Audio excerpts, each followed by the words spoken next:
हाय, आज मी तुम्हाला दाखवत आहे मिक्स व्हेज पराठे एकदम सोप्या पद्धतीने कसे बनवायचे। त्यात मी वापरत आहे फ्लॉवर, फुलगोबी ज्याला म्हणतात, गाजर, फ्रेश मटार माझ्याकडे आहेत जे मी फ्रीज मध्ये स्टोर करून ठेवलेले आहेत आणि बटाटे।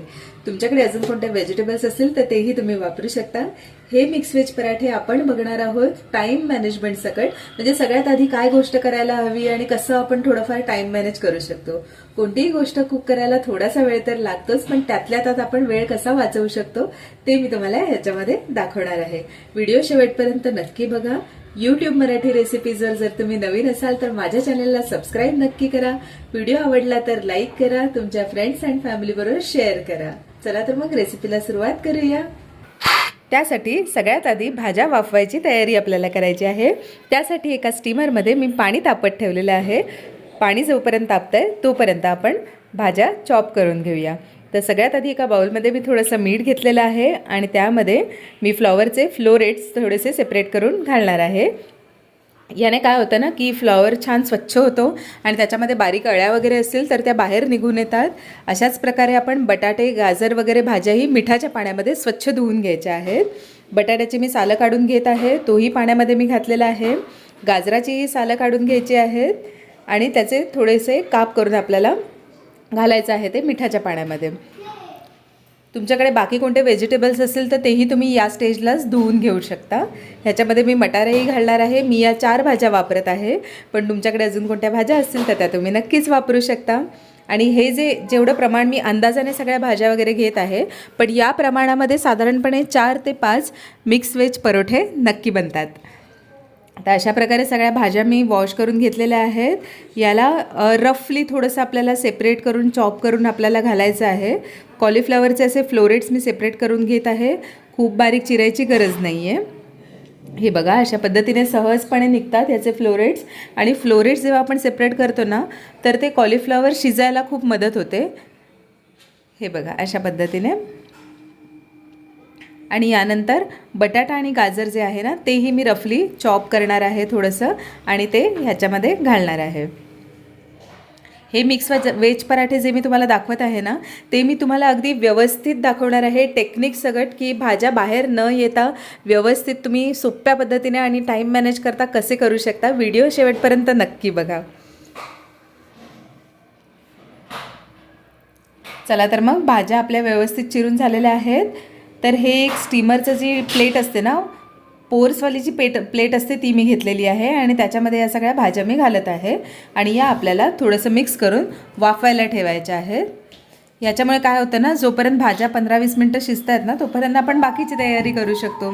आणि जेव्हा आपण कुकरमध्ये डायरेक्टली भाज्या वाफवायला ठेवतो ना त्यामुळे पाण्यामध्ये काय होतं ना, मॉइश्चर बसतं भाज्यांमध्ये आणि त्याचे पराठे आपण व्यवस्थित करू शकत नाही। अशा पद्धतीने भाज्या स्टीम करून घेतल्या ना तर त्याच्यामध्ये कमीत कमी मॉइश्चर असतं। चला तर मग भाज्या वाफतायत तोपर्यंत आपण कणिक मळून घेऊया। तर अशा पद्धतीने मी साधारणपणे 2 ते 3 वाट्या, घरचे जे तुमचं वाटीचं माप असेल त्याप्रमाणे कणिक घेतलेली आहे। त्याच्यामध्ये मीठ घातलेलं आहे आणि तेल घातलेलं आहे। थोडीशी सैलसर कणिक मळून आपल्याला घ्यायची आहे। रेग्युलर आपण पोळ्यांसाठी जशी कणिक मळतो तशीच। आणि जेव्हा पण आपण कोणते स्टफ पराठे बनवतो ना तेव्हा आपल्याला हे लक्षात ठेवायचं आहे की कणकेची आणि जे स्टफिंग असेल त्याची कन्सिस्टन्सी साधारणपणे सिमिलर असायला हवी। जसं बटाट्याचंही आपण सारण बनवलं किंवा कोणत्याही इतर प्रकारचं, त्या हिशोबानेच आपल्याला कणिक मळून घ्यायची आहे। कधी कधी ना एकटीने काम करताना खूप कंटाळा येतो, मग मी असा काहीतरी टाइमपास करते। कुछ रीत जगत की ऐसी है, हर एक सुबह की शाम हुई, तू कौन है, तेरा नाम है क्या, सीता भी यहाँ बदनाम हुई, फिर क्यों संसार की बातों से यूं भीग गए तेरे नैना, कुछ तो लोग कहेंगे, लोगों का काम है कहना, छोड़ो बेकार की बातों में बीत न जाए रहना, कुछ तो लोग कहेंगे।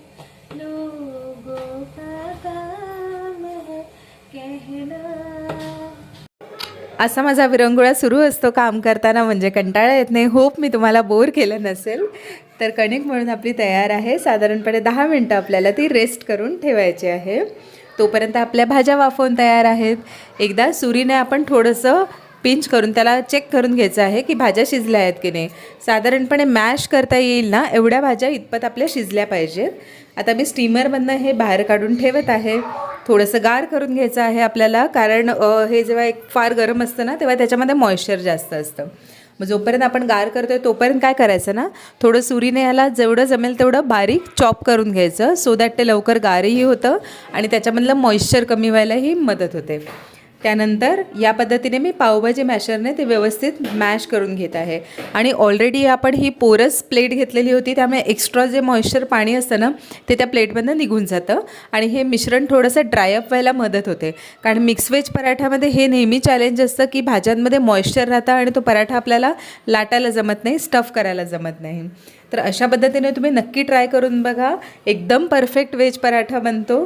त्यामुळे सगळ्या भाज्याही व्यवस्थित पोटामध्ये जातात. फक्त बटाट्याच्या परोठ्यामध्ये हवं तेवढं न्यूट्रिशन आपल्याला मिळत नाही. तर अशा पद्धतीने मी भाज्या सगळ्या मॅश करून घेतलेल्या आहेत. आता आपण काय करूया, ह्याच्यामध्ये सगळे सीझनिंग आणि स्पायसेस घालून घेऊया.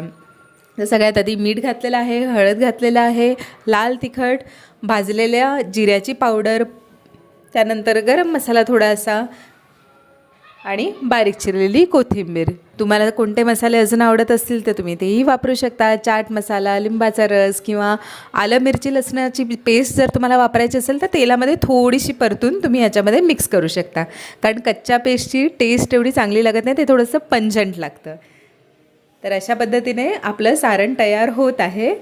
मस्त बारीक चिरलेली कोथिंबीर मी वरतून घातलेली आहे आणि पावभाजी मॅशरच्या साह्याने परत एकदा मी व्यवस्थित मॅश करून घेणार आहे, जेणेकरून काही हार्ड पीसेस राहिलेले असतील तेही मॅश होतील आणि मसालाही व्यवस्थित सगळीकडे लागेल आणि एकजीव होईल. हे बघा, अशा पद्धतीने मिक्स केल्यावर मसाला सगळीकडे व्यवस्थित लागतो, मिश्रण छान एकजीव होतं आणि ते मिक्स व्हायलाही खूप छान मदत होते. सारण आपलं तयार झालेलं आहे. मी असा लाकडी चमचा वापरते, त्याने काय होतं ना, मिश्रण असं दाबून आपल्याला व्यवस्थित परोठ्यांमध्ये भरता येतं, स्टफ करता येतं. आता आपण पराठे स्टफ करायला घेऊया. तर कणिक आपण थोडीशी पुन्हा एकदा मळून घ्यायची आहे, म्हणजे ती छान एकजीव होते. आणि छोटा एक कणकेचा गोळा घ्यायचा आहे आणि याची आपल्याला अशी वाटी करून घ्यायची आहे. मोदकाला जसं आपण पारी करतो ना तशी पारी करून घ्यायची आहे. मध्यभागी थोडीशी जाडसर असायला हवी आणि कडेकडेने पातळ असायला पाहिजे. अशा पद्धतीने पारी करून घ्यायची आहे. या आधीचेही तुम्ही माझे परोठ्याचे व्हिडिओ वगैरे बघितले असतील ना, तर मी अशाच पद्धतीने नेहमी स्टफ करते, जेणेकरून काय होतं ना की जेव्हा आपण परोठे बंद करतो तेव्हा कणकेचे त्याला फोल्ड्स बसत नाहीत, एकदम प्लेन कणिक होते आणि सारण सगळीकडे एकजीव व्यवस्थित स्प्रेड होतं. हे बघा, अशा पद्धतीने पारीमध्ये मी आधी थोडंसं पीठ पेरून घेतलेलं आहे आणि त्यावर मी सारण भरत आहे. त्यामुळे काय होतं, पराठा लाटताना ते कणकेला असं चिटकत नाही आणि जास्त बाहेर येत नाही. अशा पद्धतीने वरतूनही मी पीठ पेरून घेतलेलं आहे आणि मी आता हा स्टफ परोठा बंद करणार आहे. ही प्रोसेस सेम आहे जसं आपण मोदक करतो, फक्त मोदकाला आपण कळ्या पाडतो, याला कळ्या नाही पाडायच्या आहेत. अशा पद्धतीने सारण आतमध्ये दाबून दाबून आपल्याला ते स्टफ करून घ्यायचं आहे. याने काय होतं, सगळीकडे एकसारखं पसरतं ते आहेच आणि सारण खूप जास्त स्टफिंग ह्याच्यामध्ये राहू शकतं. त्यामुळे काय होतं ना, पराठ्यामध्ये ते व्हेजिटेबल्सची टेस्ट खूप चांगली लागते, नुसतं असं कणिक किंवा पोळी लागत नाही त्याच्यामध्ये. हे बघा, अशा पद्धतीने व्यवस्थित बंद झालेला आहे. हा गोळा हातावर पुन्हा एकदा फिरवून घ्यायचा आहे आणि पुन्हा एकदा पिठामध्ये घोळवून आपल्याला ह्याचे परोठे लाटून घ्यायचे आहेत. तर जिथून आपण बंद केला होता ना तो भाग आपल्याला खालच्या बाजूला ठेवायचा आहे, वरतून थोडंसं याला थापून घ्यायचं आहे आणि कडेकडेने हे पराठे व्यवस्थित लाटून घ्यायचे आहेत. कडेकडेने लाटल्यामुळे काय होतं, मध्यभागी प्रेशर येत नाही आणि सारण पटकन बाहेर येत नाही. मध्यभागी जर तुम्ही लाटायला गेलात तर पटकन सारण बाहेर येईल.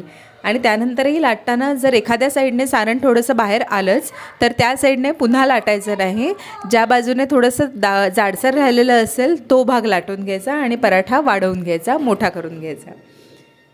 आणि पराठा फार जास्त बारीक करायचा नाही आहे, पोळ्यांसारखे पातळ करायचा नाही आहे, तो थोडासा जाडसरच ठेवायचा असतो, तरच त्याची चव खूप छान लागते. हे बघा, अशा पद्धतीने हलक्या हाताने एकदम परोठे लाटून घ्यायचे आहेत. खूप जास्त प्रेशर द्यायचं नाही आहे, नाही तर लगेचच सारण बाहेर येईल ह्याच्यामधनं. त्यामुळे मिक्स व्हेज परोठे करायला नेहमी थोडं ट्रिकी असतं. आलू पराठे किंवा बाकीच्या स्टफ पराठ्यांपेक्षा हे थोडंसं कठीण असतं. पण अशा पद्धतीने तुम्ही केल्यावर तुम्ही बघू शकता सारण खूप असं बाहेर आलेलं अजिबात नाही आहे. आणि हे भाजण्यासाठी मी कास्ट आयर्नचा तवा वापरत आहे. त्याला मी आधी तेल लावून टिश्यू पेपरने पुसून ग्रीस करून घेतलेला आहे आणि त्यानंतर त्यावर परोठा घातलेला आहे. परोठा एका बाजूने थोडासा शिजल्यानंतर आपल्याला तो उलटवून घ्यायचा आहे आणि एका बाजूने अर्धवट शिजल्यानंतरच आपण त्याच्यावर घालायचं आहे बटर, तूप किंवा तेल, ज्याच्याने तुम्ही हे भाजणार असाल ते. एका बाजूने व्यवस्थित स्प्रेड झाल्यानंतर ह्याला उलटवून घ्यायचं आहे आणि दुसऱ्या बाजूलाही बटर लावून घ्यायचं आहे.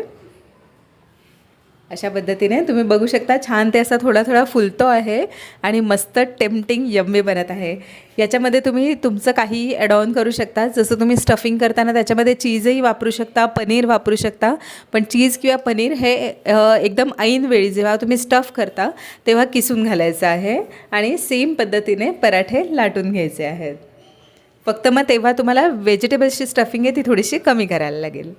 बाकी तुम्ही तुमच्या क्रिएटिव्हिटीने याच्यामध्ये काहीही ॲडिशन करू शकता. तुम्हाला वरतून चीज घालायचं असेल तर तुम्ही तसंही करू शकता.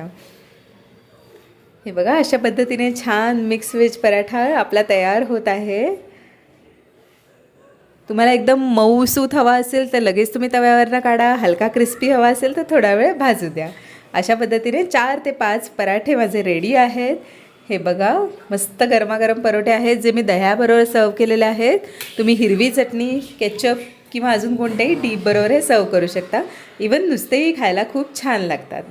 नक्की ट्राय करून बघा. यूट्यूब मराठी रेसिपीजला नक्की सबस्क्राईब करा आणि मला कमेंटमध्ये सांगा कसे झाले होते. बाय.